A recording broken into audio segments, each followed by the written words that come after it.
Hello. Hi, everyone. Good morning. I hope everyone is doing well. We are here today, more of a regular scheduled live. Last week was a holiday for me, so I ended up not being here on Wednesday, but happy to be here today. Although, if you're new to Quali Q for Qualitative Minds in our group, today is a bit of a different live. I usually cover topics related to qualitative research, and I try to tie them to the blog post that comes out on the day before on Tuesdays. However, today is a bit different because the content of the blog post was a bit different than my usual ones. And there are actually a few reasons for that. Some of you, and I think I mentioned this last week, some of you know that I was a guest for Kathy Mazik's podcast, the Amplified Academic Women, or Academic Women Amplified, sorry about that. And it was such a neat experience for me.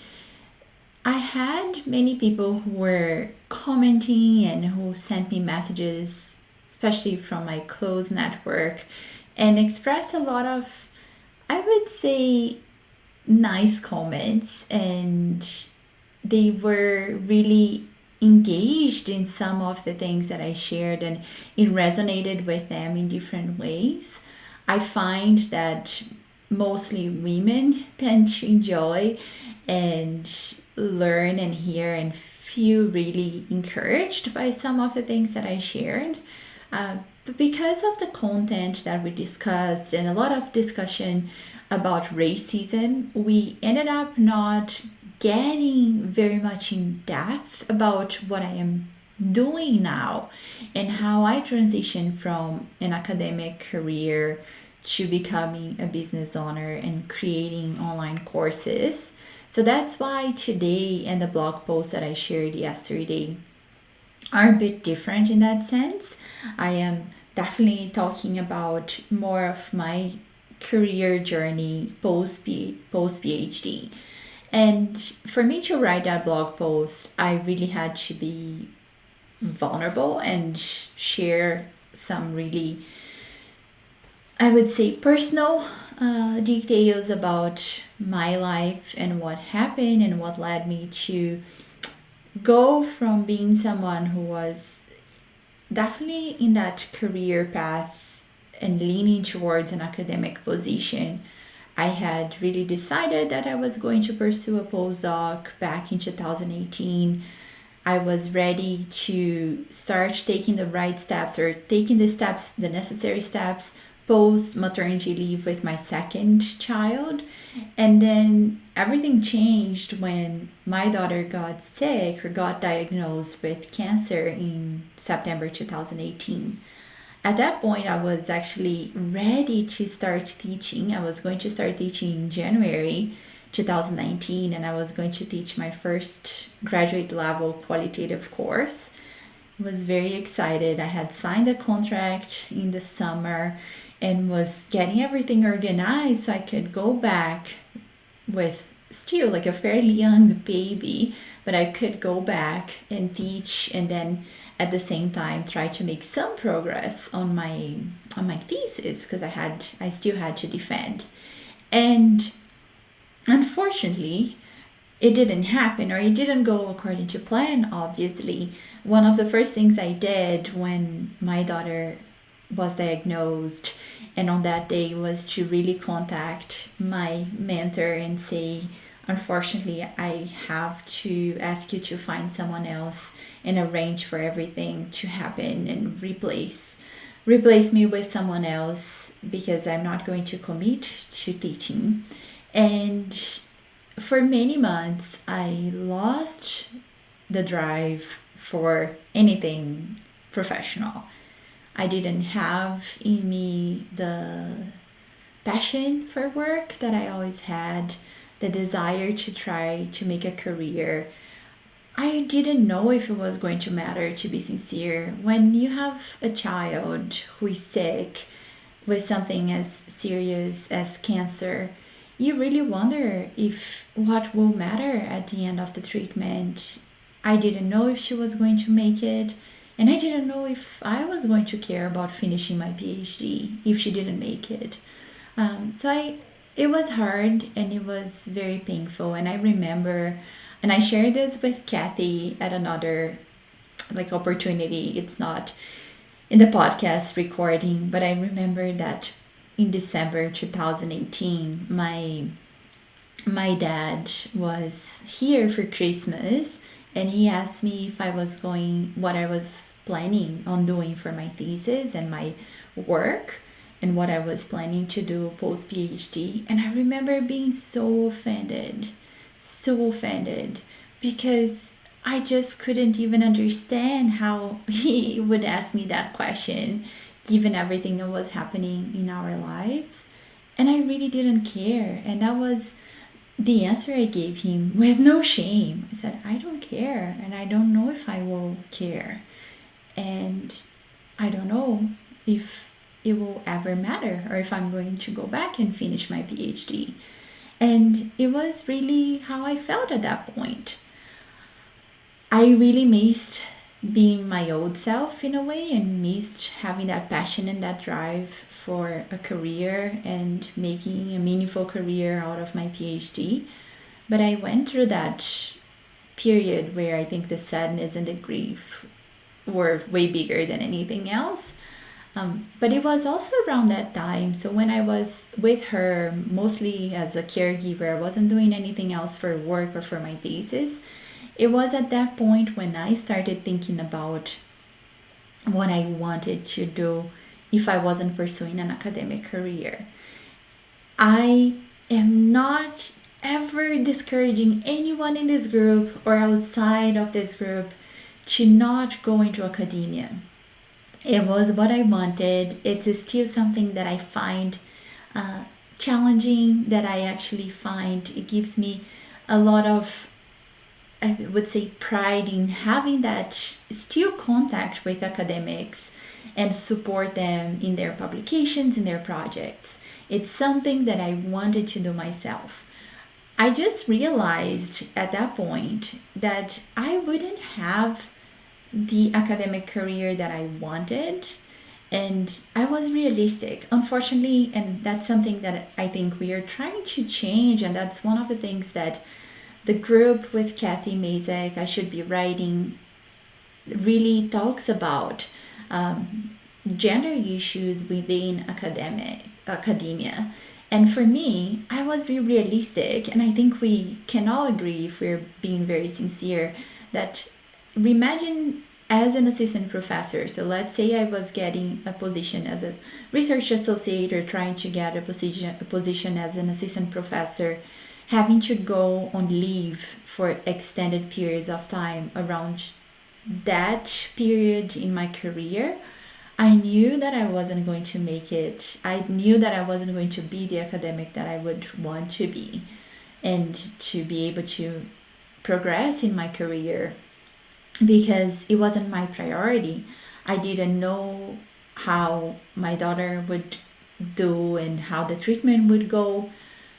I didn't know if in the next few years I would have to kind of take a step back from work again for many months, or for months at a time. And in our family, that was how things happened, because my husband already has a demanding job, and he leads the company. So it wasn't an option for us to trade positions at this point in our lives. So with our situation being what it was, I started dreaming about transitioning to a career that would give me more flexibility, the possibility of stepping away whenever needed, but still having the skills, or using the skills that I loved in that next step, or that other possibility, that plan B, option B. I like that book by Adam Grant and Sandy Sandberg. So option B, what option B could I really embrace with joy and try to make something out of it? And I think that's when I started to really think about Quali Q. Quali Q wasn't Quali Q at that point. It was like just a dream. But I started thinking about it when I started seeing online courses, and I took one online course. I bought my first online course from a business coach, and I thought, I was like, this is amazing. Can you imagine if I can teach qualitative research to other people without being inside an academic setting, and with the flexibility of really taking the time that I might need in the future.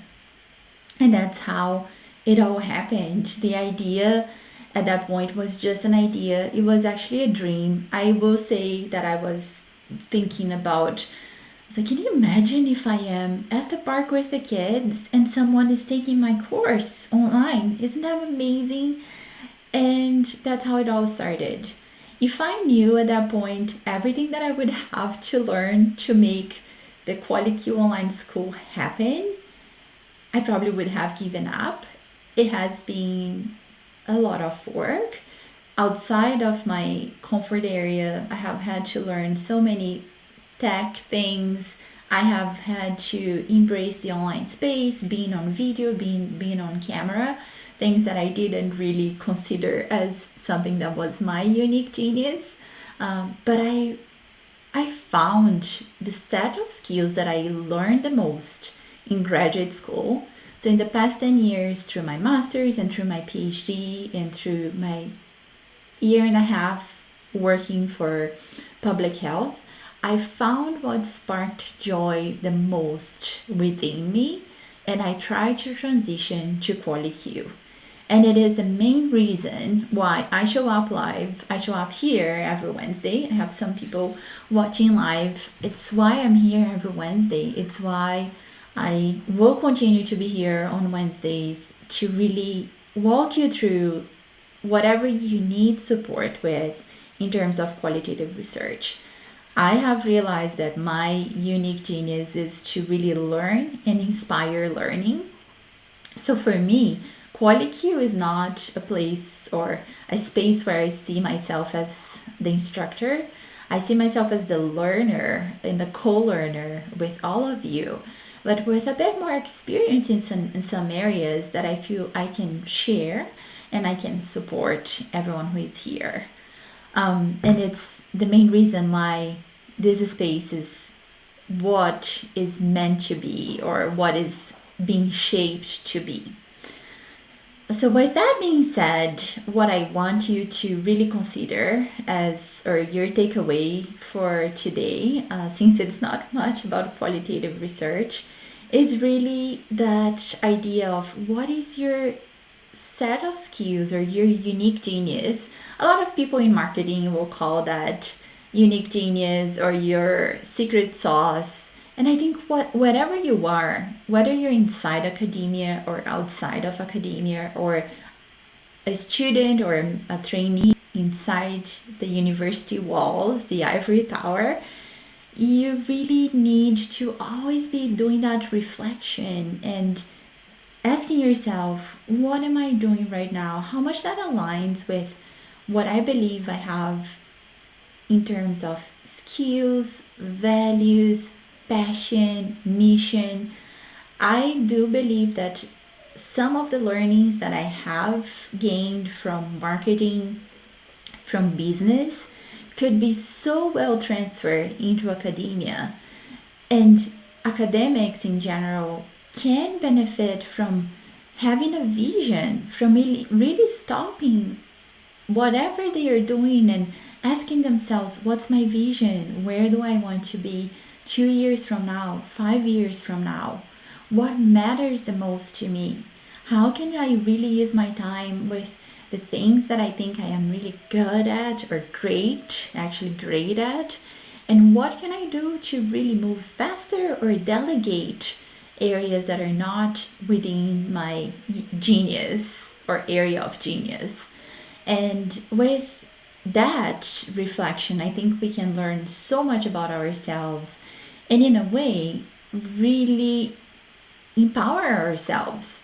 I don't think one individual empowers the other. I think we have what it takes, we have the solutions within ourselves to empower ourselves. But I think sometimes what can happen is someone else asking you questions that will unveil in your mind, in your heart, the things you need to do to move forward. So that empowerment process comes with that self-reflection. So I do hope that what I shared with you in terms of my self-reflection and what I had to do next, and the blog post has a bit more of what I did next. I told you here that I probably would have given up if I knew everything I would have to do to make Quali Q online school happen. But I'm proud to say that I didn't give up. I started doing everything I had to do, which included like email newsletters, like the blog is a result of everything I had to do, like creating the Facebook group, learning more about my ideal clients, like who you are, creating a quiz. If you haven't taken the quiz is so cool. But all those things have been huge, steep learning curves for me.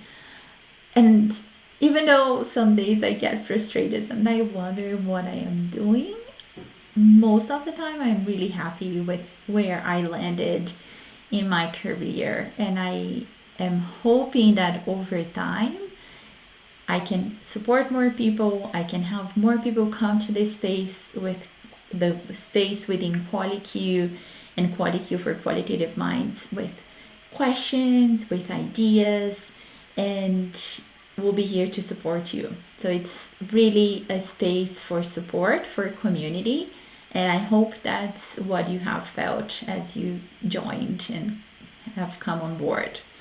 So if you have any questions about the course that was released last week, if you're curious about any particular thing that I didn't touch on the blog post or I didn't discuss here in this live, just send me a message.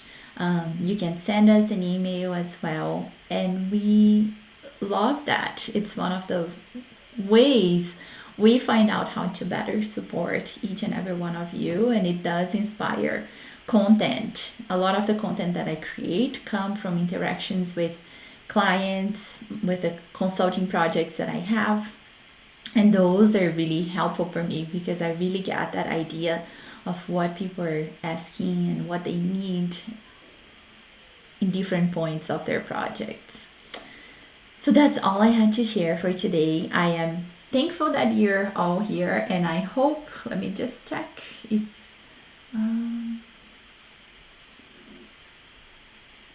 there is, oh no, sorry, no, I don't see anything here. So feel free to send me messages, comments, or anything, and I do hope that even though this video, this live has been a bit more on the personal side and more of my personal journey in getting to be here and to strive to support you through online courses, I hope you understood a bit better where this is coming from, and that also the mission and the values that I have are aligned with that learning and inspiring learning.